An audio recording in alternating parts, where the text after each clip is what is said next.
자, 안녕하십니까.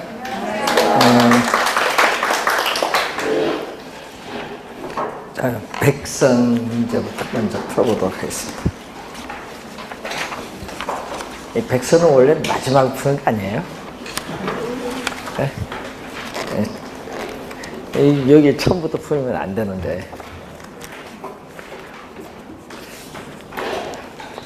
그래서 우선은 이제 백선을 먼저 풀고 여러분 이제 한번 총정리하는 느낌으로 한번 보시고, 그다음 모의고사 이제 또 사회분 있죠, 보시고, 저희들이 이제 10월 19일 날 선정위원들이 이제 선정 들어가는데, 그래서 한 이제 15일 넘어서 한번 이제 최종 특강을 한번 하도록 하겠습니다. 매년 하는데 저도 꼭 선정 지나서 특강을 합니다.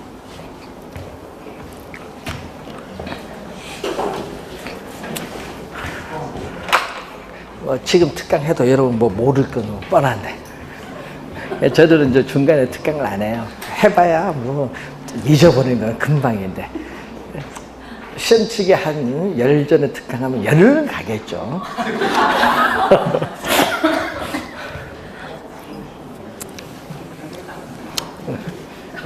여러분, 사람들이 마지막 특강을 많이 기다려요. 뭐 단대로 저들은 이제 바빠요. 10월 때 막 가기 바쁜데, 그러면은 잘 이제 시험에 나오니까 잘 찍어주거든요. 뭐 중요한 건 시험에 나오는 걸 맞추는 게 중요하지. 자, 문제 풀어보시고, 우선 틀린 부분, 여러분 지금은 뭐 도서관 앉아서 기본서 볼 뭐도 없고요. 문제 풀어보고 그날 해결하세요.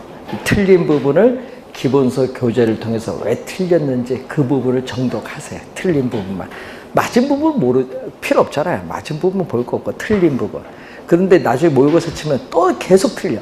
그럼 그 부분만 계속 보시면 돼요. 그러면은 정리가 됩니다. 그러니까 지금은 기본서 볼 뭐가 아니고요. 문제 풀면서 약점을 좀 보완하시고 일주일 남겨놓고 틀린 부분이 제일 많이 틀린 부분을 한번 통계를 봐서 그 부분을 기본서를 정독해서 시험장에 가시면 되겠습니다. 자, 1번 문제부터 보겠습니다. 부동산 개념 올해 출제가 예상되는 또 부분입니다. 자, 이 부동산의 개념이 상당히 중요한데, 자, 이 부동산을 크게 뭘로 보죠? 이 부동산 자체를 우리는 크게 유형으로 보죠. 유형. 유형은 형태가 없는 측면을 말합니다. 유형적 측면은 형태가 없고, 이 무형은 형태가 있는 측면, 무형적 측면은 형태가 없습니다.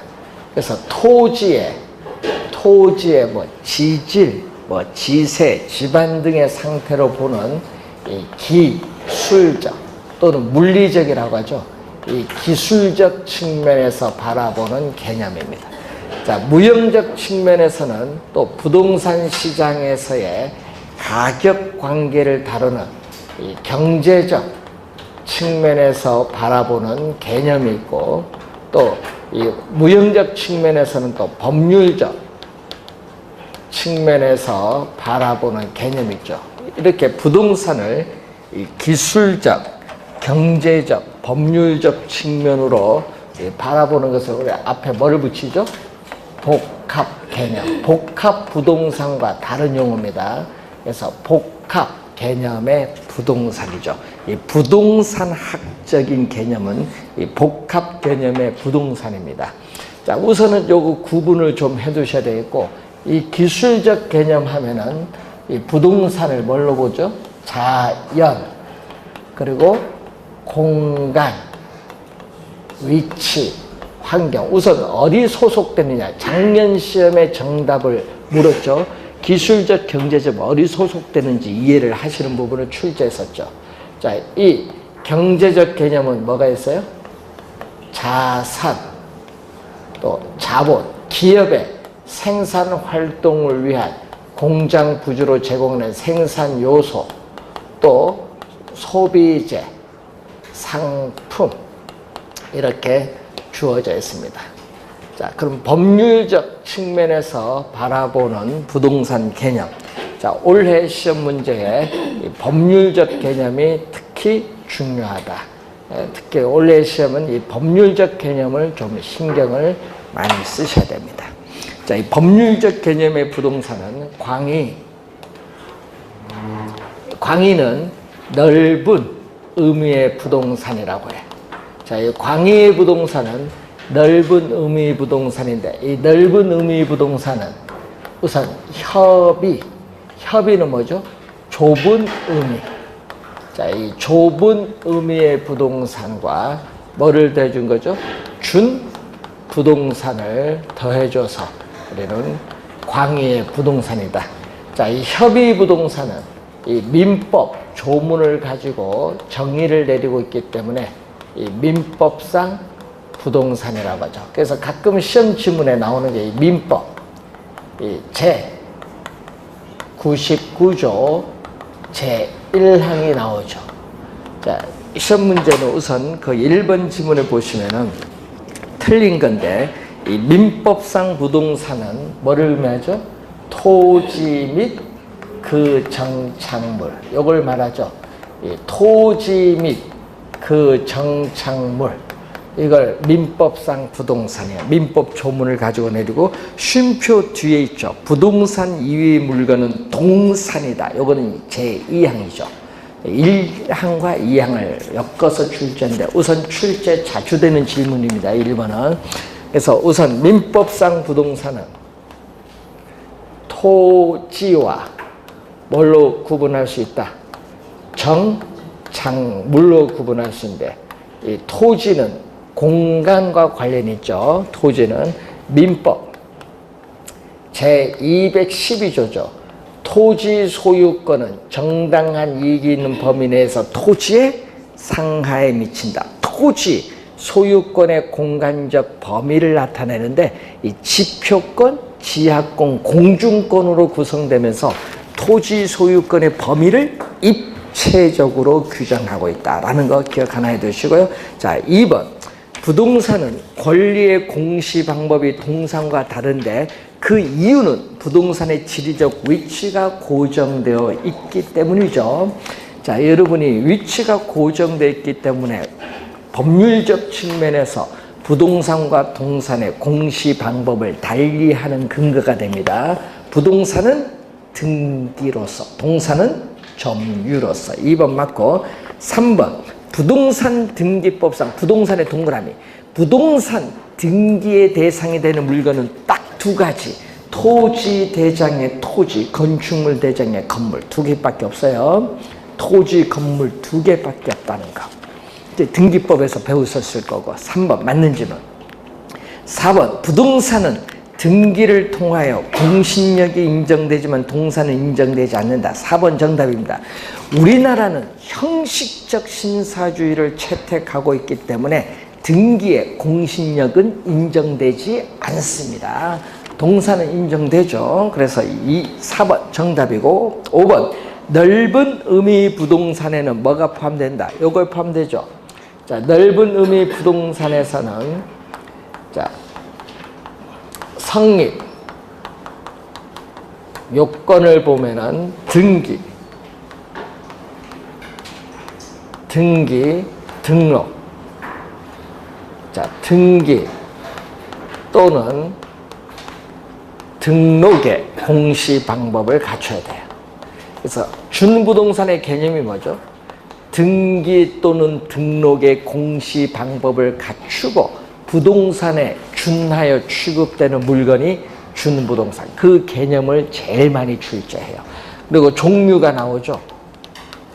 종류는 여러분이 등기, 대상, 물건도 있을 거고, 또 뭐도 있다?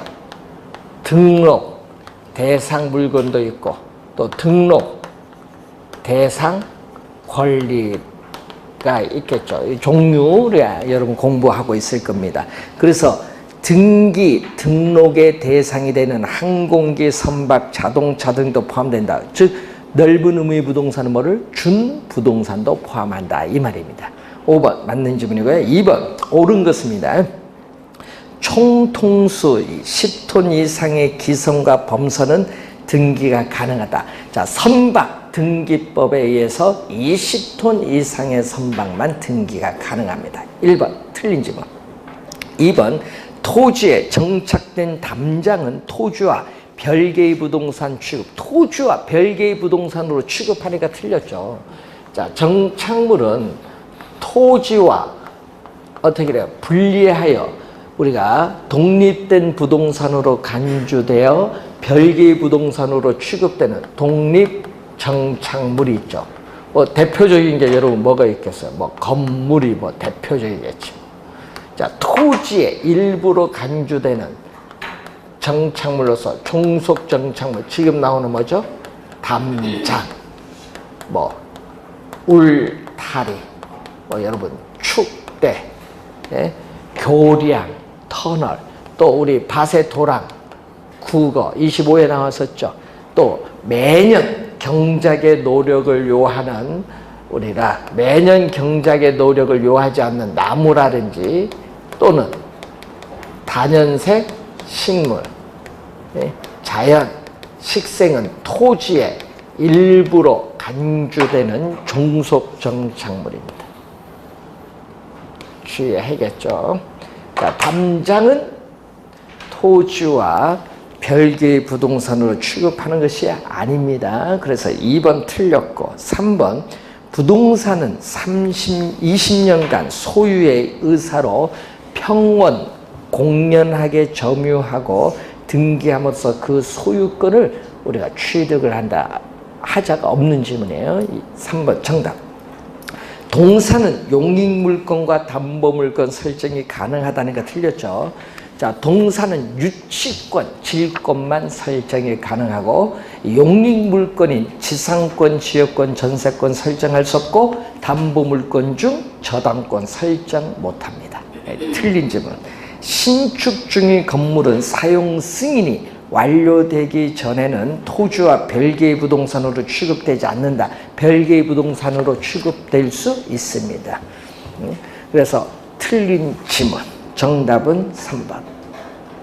자, 3번 문제로 갑니다. 틀린 것을 모두 고른 거예요. 부동산 개념에 대해서 자산, 자본, 생산 요소의 측면을 강조하는 개념은 물리적, 기술적, 물리적 개념이 아니라 무슨 개념? 경제적 개념. 경제적 개념. 기억 틀린 질문. 협의부동산, 광의부동산은 무슨 측면에서? 법률적 측면에서 구분하는 개념. 맞는 지문이고, 자, 디귿은 정착물 개념. 정착물은 사회, 경제적으로 토지에 부착이 돼서 계속적으로 이용된다고 인정되는 물건, 여기가 포인트죠. 그럼 계속성이 없는, 어떻게 돼? 계속성이 없는 판잣집, 가식 중의 수목은 정착물이 아닌 동산이야. 그러니까 계속적으로 이용된다고 인정되는 물건입니다.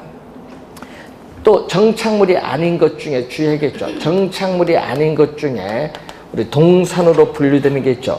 매년 경작의 노력을 요하는 경작 수확물인 벼, 뭐 감자, 옥수수, 토마토, 수확물은 뭐다? 정착물이 아닌 동산입니다. 자, 제거하여도 건물의 기능 및 효용에 손실이 없는 부착된 물건은 동산, 정착물이 아닌 동산으로 가죠. 자, 정착물을 구분하는 기준. 자, 정착물을 법률적 측면에서 구분하는 기준은 4가지죠. 이 물건이 부동산에 부착되는 방법에 따라 물리적 손상 유무, 기능, 효용, 지장 유무인데 4번째 리을은 요 첫 번째에 대한 설명이죠. 또 2번째는 물건의 성격, 물건을 설치한 의도, 당사자들 간의 관계. 그런데 미음에 당사자들 간의 관계 있죠. 임대인, 임차인 사이의 관계에 있어서 임차인 정착물이 나오죠. 자, 임차인 정착물은 뭐죠? 우리는 일시적으로, 임차인이 일시적으로 사용을 하는 거예요. 임차인이 일시적으로 사용하기 위해서 설치된 물건이에요. 정착물은 토지에 부가가치를 더한 항구적, 영구적인 토지 개량물입니다. 항구적이에요. 일시적인 것은 정착물이 아니에요. 일시적으로 사용하기 위해서 설치한 물건이기 때문에 임차인 정착물은 소유권이 임차인에게 귀속이 돼요. 그렇기 때문에 부동산 정착물이 아니다. 예. 부동산 정착물로 간주하지 않는다. 미음 틀렸죠. 기역 미음. 우리가 5번 정답.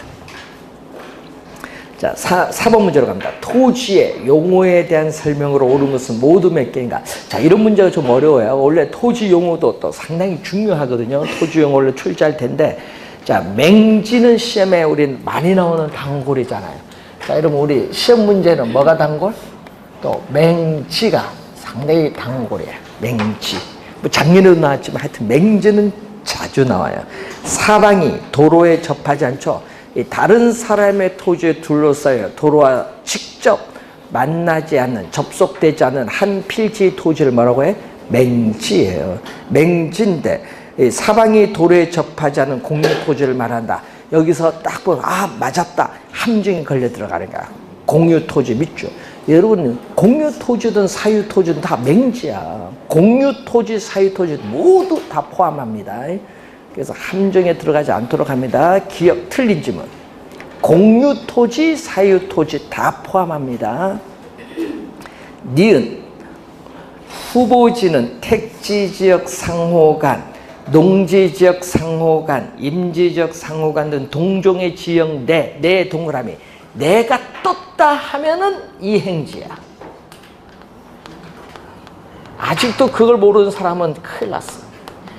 내가 떴는데 택지지역, 농지지역, 임지지역인데 요 상호간에 왔다 갔다 하는 건 후보지인데 이 택지, 이 동종, 택지지역이라는 동종의 지역 내 안으로 들어온다는 얘기죠. 그래서 주거, 지역, 상업, 지역, 공업지역이 안으로 들어온다는 얘기예요. 그럼 예를 들어서 이 택지 지역, 동종의 지역 내 안으로 들어와서 공업지역이 주거지역으로 바뀐다. 이게 이행지예요. 그러니까 동종의 지역 내가 나왔거든요. 그래서 항상 시험 문제를 물을 때 이행지를 보면은 항상 여기에 뜬다는 얘기예요. 이행지는 이 내가 반드시 뜬다. 네? 내 동그라미. 이행지. 후보지가 아니라 이행지게. 자, 세 번째. 필지의 개념. 필지도 우리 시험에 진짜 많이 출제되는 용어. 필지. 많이 출제하죠. 자, 필지는 소유가 중심이 되어 성립된 공간 정보의 구축 및 관리 등에 관한 법률상의 단위로 하나의 지번, 토지 주민등록번호에는 하나의 지번이 붙는 토지의 등록 단위를 말한다. 등록, 이게 포인트죠. 우리 필지는 등록 단위죠. 필지는 토지의 면적과는 아무런 관계가 없다. 등록 단위고, 또 시험에 요 등록도 많이 나오고 또 하나 많이 나오죠. 부동산 등기법상 등기의 한 단위를 말해요. 한 단위를 말하면서 한 개의 소유권이 미치나, 소유가 중심이 되잖아요. 그래서 한 개의 소유권이 미치는 범위와 한계를 표시하는 개념이 필지. 디귿 맞는 질문. 네 번째, 획지는 토지 이용을 상정, 가정에서 구획되는 경제적, 부동산학적인 개념이에요. 자, 그래서 따라서 인위적, 자연적, 행정적 조건에서 다른 토지와 구별이 됩니다. 그래서 가격 수준이 비슷한 단위 토지는, 여러분 획지가 떴다 그러면은 항상 여기 나와야 돼. 가격 수준을 구분하기 위한, 여러분 이 가격 수준을 구분하기 위한 뭐다? 경제적, 부동산학적 개념인데 꼭 여기 나오잖아요. 가격 수준이 비슷한 일단의 토지를 뭐라고 한다? 획지. 네 번째 맞는 질문. 자, 다섯 번째, 건부지는 건축물이 들어설 예정인 토지. 여러분 들어설 예정이 아니에요. 건물이 서 있는 부지를 건부지입니다. 그래서 틀린 질문. 그래서 디귿, 니을 두 개 맞습니다. 2번 정답. 하여튼 이제 잘 틀립니다, 이런 문제. 자, 5번으로 갑니다. 자, 옳게 연결한 겁니다. 기역부입니다. 인근 지역의 주위 환경 등의 사정으로 보아 현재 용도에서 장래 택지 등 다른 용도로의 전환이 객관적으로 예상된다. 그럼 예를 들어서 다른 지역으로 가니까 농경지에서 택지로 다른 용도로 이렇게 전환이 되는 이런 토지 뭐다? 예? 무슨 토지? 후보지. 작년, 재작년, 2년 연속 출제했잖아요. 말을 좀 바꿔서 출제했어요. 후보지 이행지 개념은 상당히 중요한 용어예요. 올해 주의를 많이 해야 돼요. 후보지 이행지 상당히 중요합니다. 기업 후보지 개념이고, 두 번째, 건축할 수 있는 토지인 택지 등 다른 용도로 조성되기 이전이 포인트죠. 조성되기 이전 상태의 자연 그대로의 토지, 논밭, 이 말을 우리 뭐라고 하죠? 소지. 용어가 어려워서 또 잘 틀립니다. 그래서 2번 용어는 요 용어. 소지. 1번 정답. 용어가 어려워서 좀 확인. 소지의 개념. 자, 또 작년에 출제 정답 최근에 한 3번 물었죠. 뭐가 있어요? 포락지. 이 지적 공부에 등록된 토지가 강물, 냇물 등의 침식을 당해서 수면 밑으로 잠긴 토지가 포락지고, 또 선, 하지가 있어요. 선은 고압선이에요. 고압선 아래에 있는 토지는 어떻게 돼요? 거래나 이용에 제한이 있어요. 그래서 선하지는 뭐가 발생한다? 감가가 발생하고, 맹지도 다른 사람의 토지를 통해서 출입을 하니까 뭐가 발생? 감가. 두 개 다 감가가 발생해요. 감가가 둘 다 발생한다. 자, 이 정도 용어는 좀 기억하고 들어가시기 바랍니다. 자, 6번 문제로 갑니다. 다음 내용과 모두 관련된 토지 특성인데, 자, 토지 특성도 또 시험 문제 출제합니다. 자, 여러분 부동산의 법률적 개념 중요하고요. 토지 용어 중요하고, 토지 특성도 우리는 시험 문제 또 출제가 또 되잖아요. 자, 토지 특성, 뭐 여러 가지 특성인데 올해 중요해요. 올해 정답 지문으로 물을 가능성이 높은 특성이 바로 뭐죠?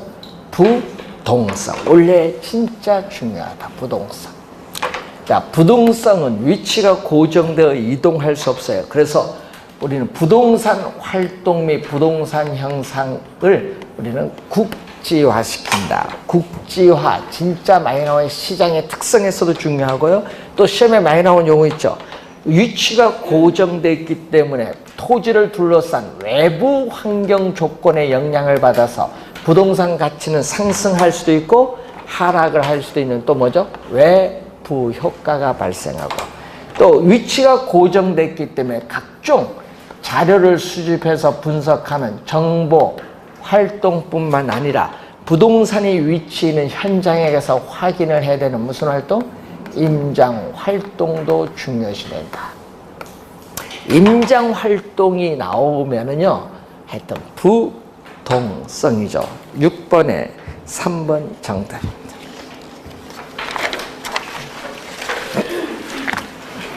자, 7번 문제로 갑니다. 토지의 자연적 특성 중 부증성에 관한 설명으로 옳은 것을 모두 고른 것은 부증성에 대한 설명이죠.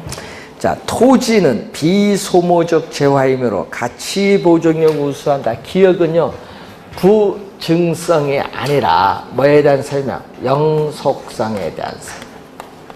자, 영속성은 시간이 경과하여도 토지를 사용하여도 소모되거나 마멸되지 않는 특성이죠. 그래서 토지는 뭐가 돼?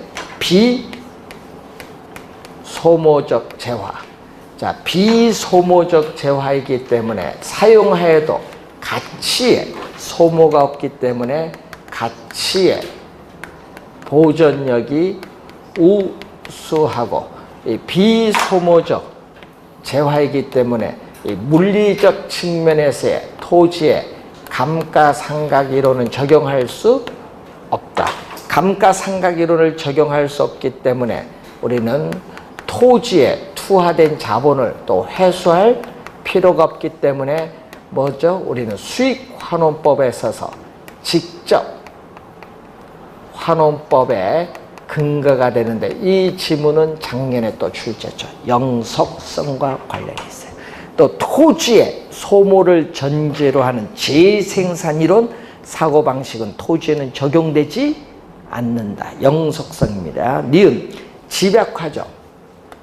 니은은 맞는데, 자, 도시로 인구가 집중됨에 따라 도시 토지에 대한 수요는 증가하는데 공급은 부족하기 때문에 도시 토지를 이용하고자 하는 누가 발생한다? 수요자 간의 경쟁이 발생하면서 집가는 계속 오르기 때문에 어떻게 돼요? 건물이 점점 고층화되는 뭐를 촉진한다? 집약화. 조방화와는 아무런 관련이 없다. 조방화가 아니라 집약화를 촉진한다. 토지 이용해서 집약화란 용어 잘 나오거든요. 부증성입니다. 2번 맞고, 니은 맞고. 부동산 활동을 국지화시키고 임장 활동 만드는 것은 부동성이고, 네 번째 니을은 요 얘기죠. 개별성. 자, 개별성인데, 개별성은 우리는 물리적으로 동일한 토지는 오직 하나밖에 없어요. 그래서 비동질성, 비대체성인데, 그래서 이 토지 상품은 일반 상품과는 달리 표준화가 어려워요. 표준화가 어렵고 또 개별성이 강해요. 이질성이라고 하죠. 개별성, 이질성이 강하기 때문에 우리는 한 가지 물건에 한 가지 가격이 성립한다는 일물 일가의 법칙이 성립하지 못하고, 또 이러한 비대체성, 대체가 어렵기 때문에 또 뭐겠죠? 토지 시장에서의 토지 상품 간의 완전한 대체 관계를 제약한다. 뭐가 관리 있다? 개별성. 개별성이고, 또 토지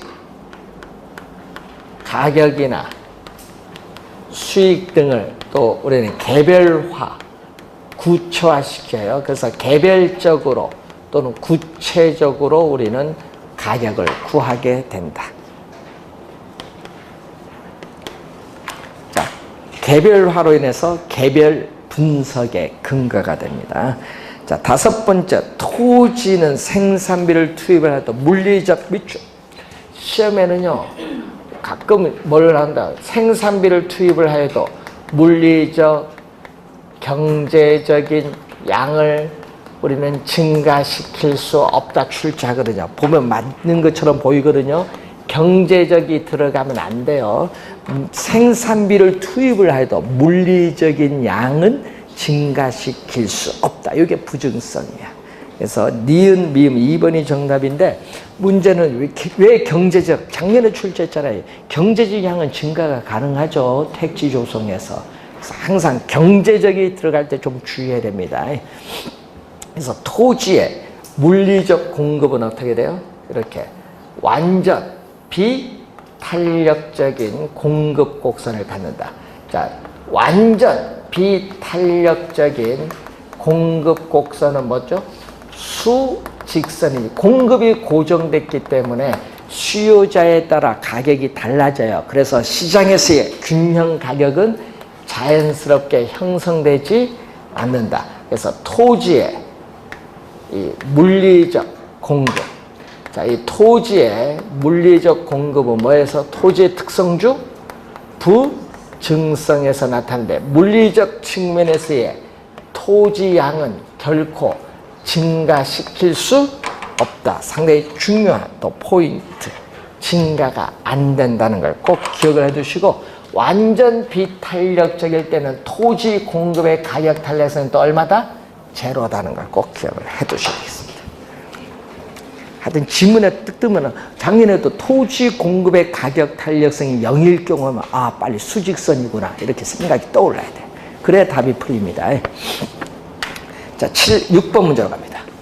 부동산에 있어서의 수요 및 수요 곡선에 관한 설명으로 틀린 것은, 자, 수요량은 주어진 특정의 가격 수준에서 이 수요자가 사고자 하는 최대의 수량을 말합니다. 수요량의 개념이 나와 있습니다. 1번 맞고, 2번 해당 부동산 가격의 동그라미, 가격 변화에 의한 수요량의 변화는 다른 조건이 불변일 때 동일한 수요 곡선 상에서 점의 이동, 상에 또 동그라미.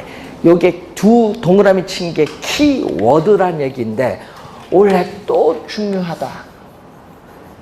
모르면 정답 질문 나올 때 주의를 많이 해야 될 부분인데 수요, 량의 변화. 이 수요량의 변화와 뭐죠? 수요의 변화를 여러분 이해를 하고 있는가 묻는 거예요. 그래서 분석하고 있는 변수인 이 가격을 제외한 다른 조건들은 아무런 변화가 없다. 일점 뭐다? 아무런 변화가 없는 단지 뭐만 변해요? 가격만 변해요. 그러니까 지금 아까 해당 부동산의 가격만 변하는 거야. 해당 부동산. 그럼 가격이 변하면은 우린 동일한 수요 곡선 어디서? 상에서.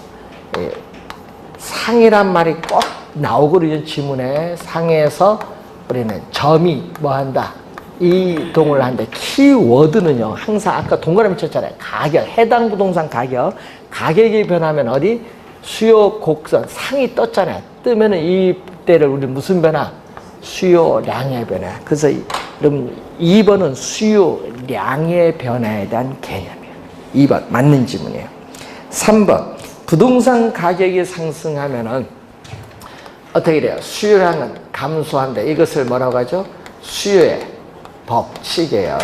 자, 가격이 오르면 비싸니까 소비자들은 안 사겠죠. 그래서 수요량은 이전보다 뭐 한다?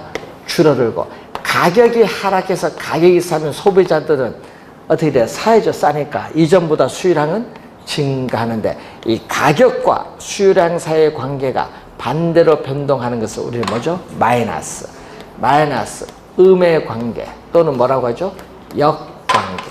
음의 관계, 역관계라고 해요. 자, 여러분 이해를 돕기 위해서 커피 가격, 커피 수요량이죠. 수요 곡선은 일반적으로 우하향하는데, 자, 커피 가격이 오르면 수요 법칙에 따라 수요량은 뭐 한다? 감소해요. 자, 이때 이 커피 가격은 이만큼 변했어요. 이 커피 가격의 변화에 대해서 수요량은 얼마? 또 이만큼 변했죠.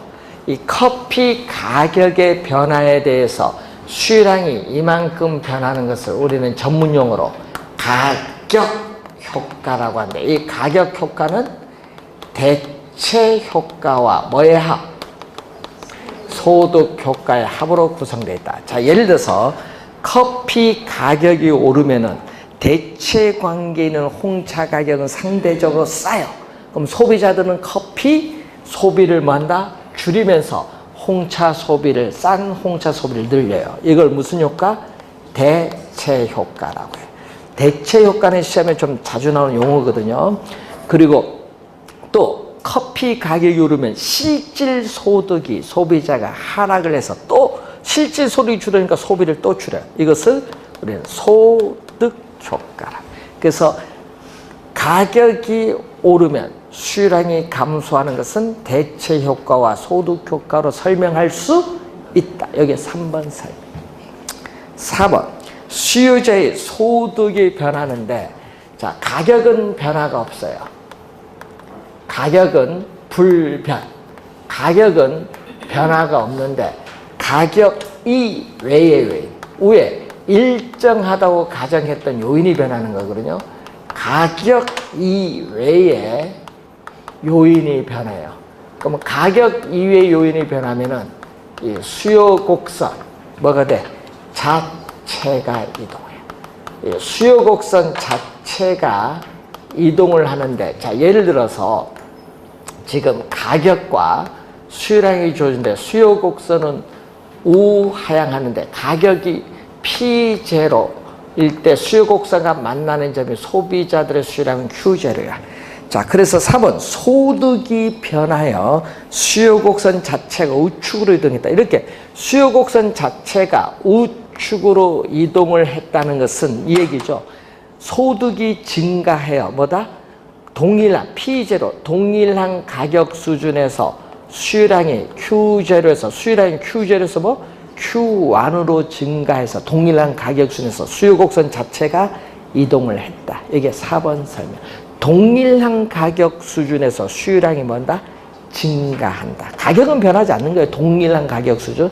이 수요 곡선 자체가 우측으로 이동하면 수요의 증가. 반대로 수요 곡선 자체가 왼쪽으로 이동하면 수요의 감소입니다. 자, 5번. 자, 이 정답도 이 5번이 또 시험 문제 우리 진짜 많이 나오는데, 자, 5번을 보시면은, 자, 5번을 보시면은 기술의 개발로 부동산 공급이 증가하는 경우에 수의 가격 탄력성이 작을수록, 자, 여러분 수의 가격 탄력성이 작을수록은 뭐죠? 비탄력적. 비탄력적. 완만하면 뭐다? 탄력적. 자, 작을수록 밑줄 긋고 여기가 비탄력적이거든요. 자, 공급이 주어졌어요. 자, 기술의 개발로 공급이 뭐한다? 이렇게 증가합니다. 여러분, 올해 나오면 틀리면 안 됩니다. 가격은 하락을 해요.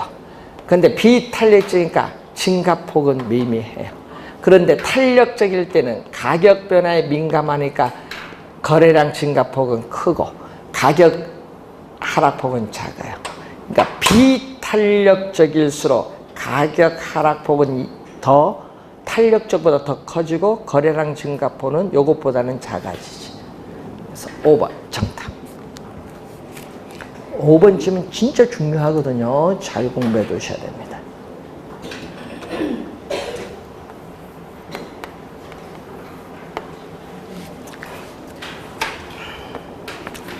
자, 9번.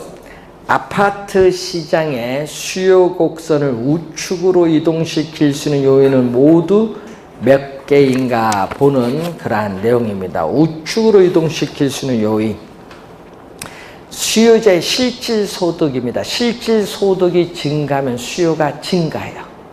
예? 수요가 증가. 이거 맞죠? 자, 건축 원자재 가격이 하락하면 건축비가 하락을 하기 때문에 공급이 이전보다 더 많아져요. 이건 공급의 증가입니다. 2번은, 두 번째는 공급의 증가. 자, 취득세나 양도소득세와 같은 거래세가 인상되면 소비자의 세금 부담이 높아져요. 그래서 구매력은 약화돼서 수요가 감소해요. 아파트 가격 하락. 여러분, 네 번째, 자, 문제에서 9번 문제 박스 위에 아파트 시장할 때 아파트 동그라미.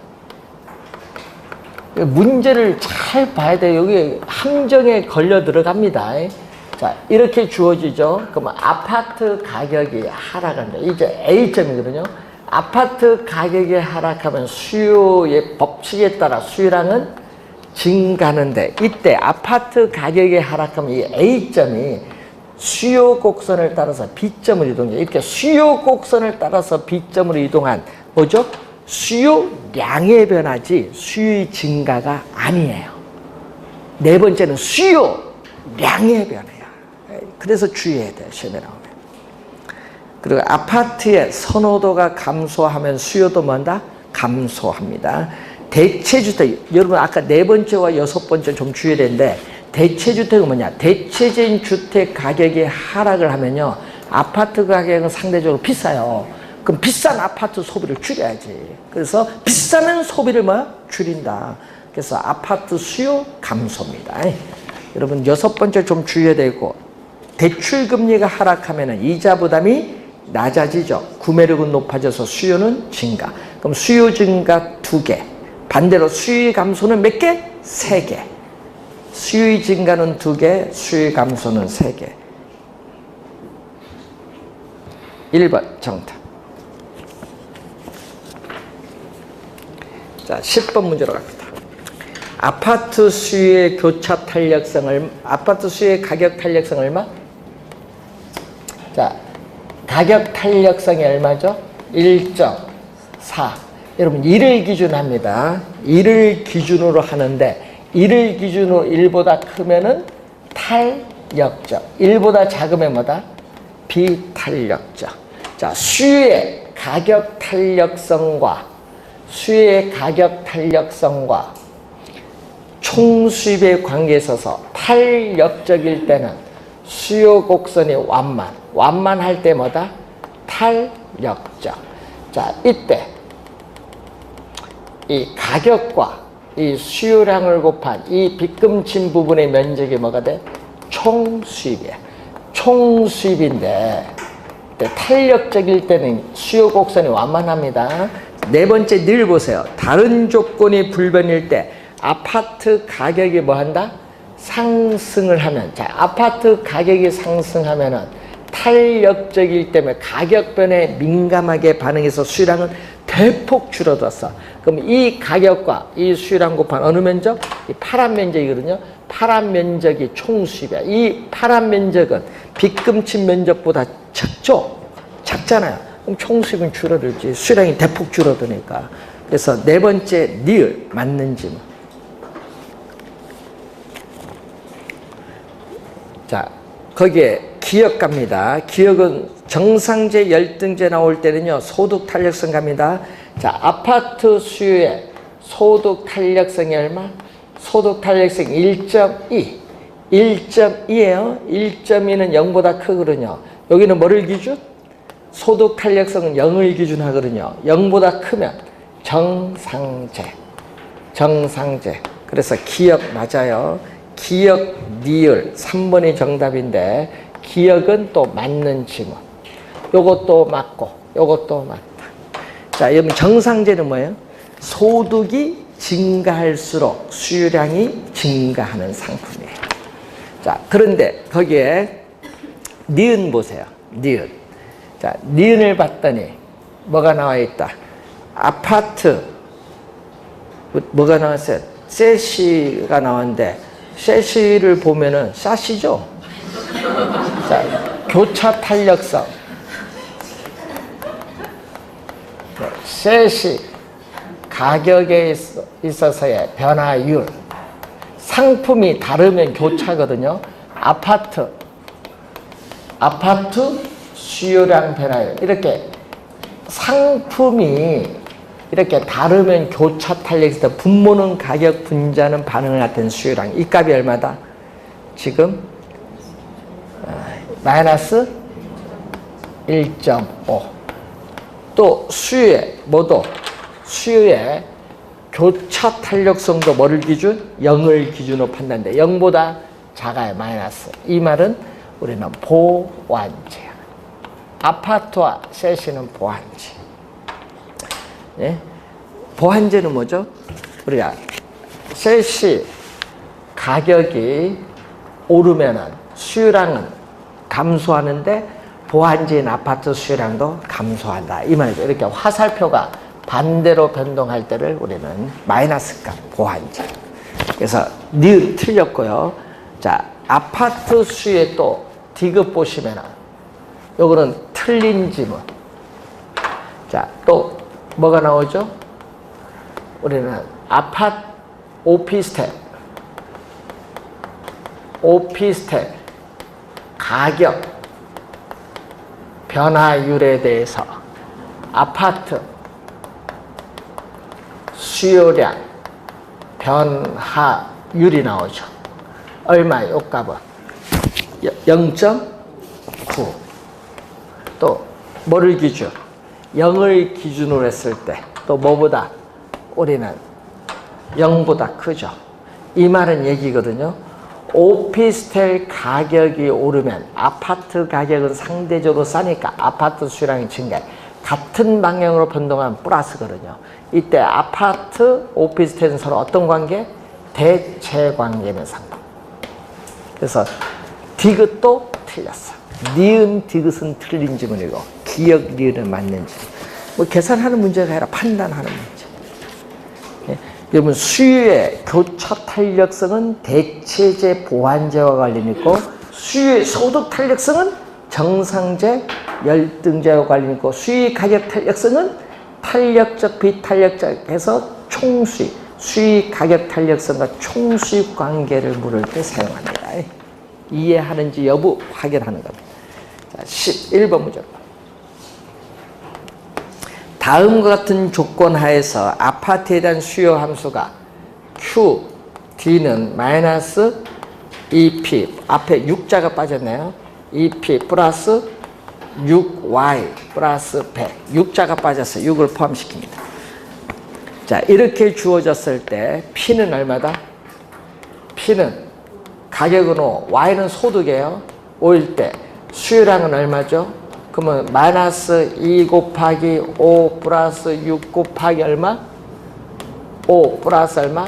100이니까 130에 10을 빼니까 120이에요.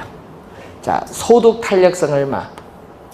자, 수요의 소득 탄력성은 기준이 되는 원래 수요량에서 기준이 되는 소득에서 소득이 얼마나 변하느냐, 기준이 되는 원래 수요량에서 수요량이 얼마나 변하느냐, 내항이 곱은 분모, 외항이 곱은 분자로 가면 얼마?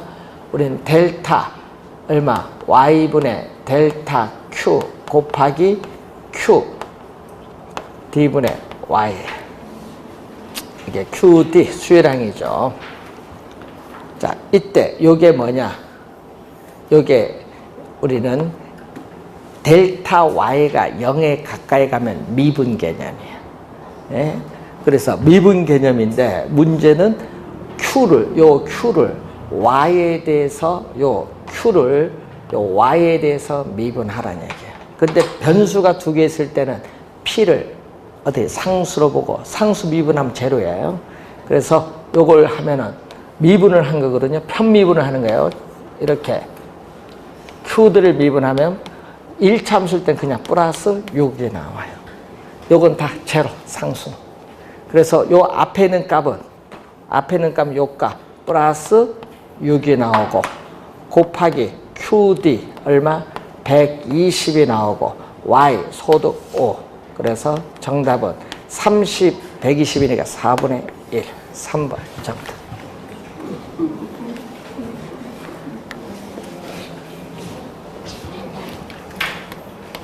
(12번) 만약에 가격 탄력성 나오면 똑같아요. 구하는 방법은. 자, 아파트 공간에 대한 수요의 임대료 탄력성 얼마죠? 아파트 임대료 변화율에 대해서 아파트 수요량 변화율 얼마? 0.8. 자, 수의 소득 탄력성. 자, 소득의 변화율에 대해서 아파트 수요량 변화율이 얼마? 0.5. 자, 문제에서 뭐죠? 아파트 수요량이 10% 상승하였습니다. 밑줄은 포인트가 아파트 수요량은 아파트 임대료가 10% 상승하였음에도 결론적으로 아파트 수요량은 4% 증가했다. 밑줄. 이게 결론이잖아요. 그럼 어떻게 구한다? 수요 법칙에 따라서 결론은 요거예요. 결론은 아파트 수요량은 몇 프로? 4% 뭐 했다? 증가. 요게 결론이에요. 그러면 첫 번째 수식에서 어떻게 돼? 첫 번째 수식에서 아파트 수요량은 수요 법칙에 따라 수요량은 어떻게 돼요? 임대료 고르면 수요량은 감소하니까 10%에 얼마? 0.8을 곱하면 8% 뭐 했다? 감소했어요. 그런데 문제는 결론적으로 4%가 증가하려면 두 번째 수식에서 어떻게 돼? 첫 번째 8% 줄었으니까 두 번째 수식에서 12% 뭐? 증가해지. 줄은 건 마이너스 8을 하면 여기 플러스 12 해야 플러스 4가 나올 거 아니에요. 결론적으로 4% 증가해야 되니까 요 두 번째 여기서 12%가 증가하고 여기 8% 감소해서 결론은 몇 프로? 4% 증가해야 돼요. 이 결론을 잘 보면서 그런데 문제는 수의 소득 탄력성은 0을 기준으로 0보다 크면 무슨 가? 0보다 크면 정상제. 정상제는 뭐죠? 소득이 증가할수록 수요량도 증가하는 상품. 따라서 소득은 얼마? 0.5분의 몇 프로? 12%. 따라서 24% 뭐 한다? 증가한다. 5번 정답.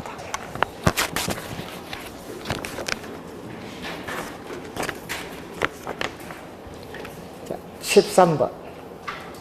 관련에 들어갈 내용을 옳은 것은 A 부동산의 가격, A, B 두 개가 나오면요, 교차입니다. 여러분, A, B가 나오면 뭐다? 교차.